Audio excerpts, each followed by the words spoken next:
Ayan na. Titikman natin. Ganyan lang ako pag nagluluto ng pansit. Madali lang kasi nga yung mga ingredients simple lang naman, 'di ba? Mga gulay-gulay.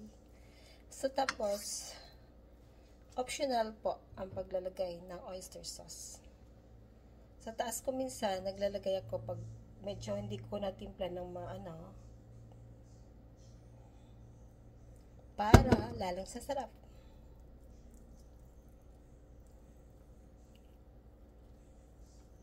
Ayan.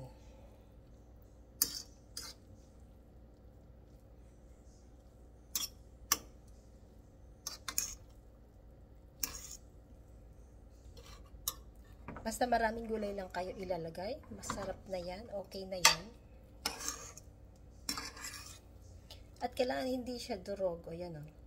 Kasi hiniwalay ko ang pagluto ng gulay at saka yung bihon na ito.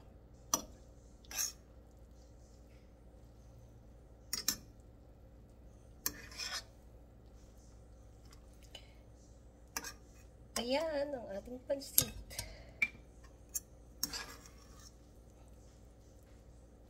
Wala namang birthday, pero okay lang, pang snack namin to dito. Sa mga may birthday, happy birthday na lang. Ayan, nilutoan ka na kaya ng pansit.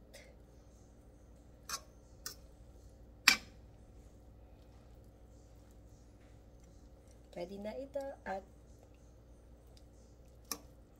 kakain na.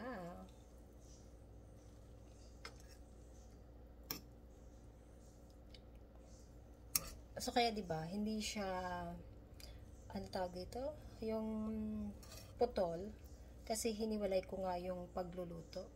Kasi sa mga pag nagdadala ako nito sa trabaho, tataka sila bakit daw hindi durog yung aking pansit tsaka hindi malabsa.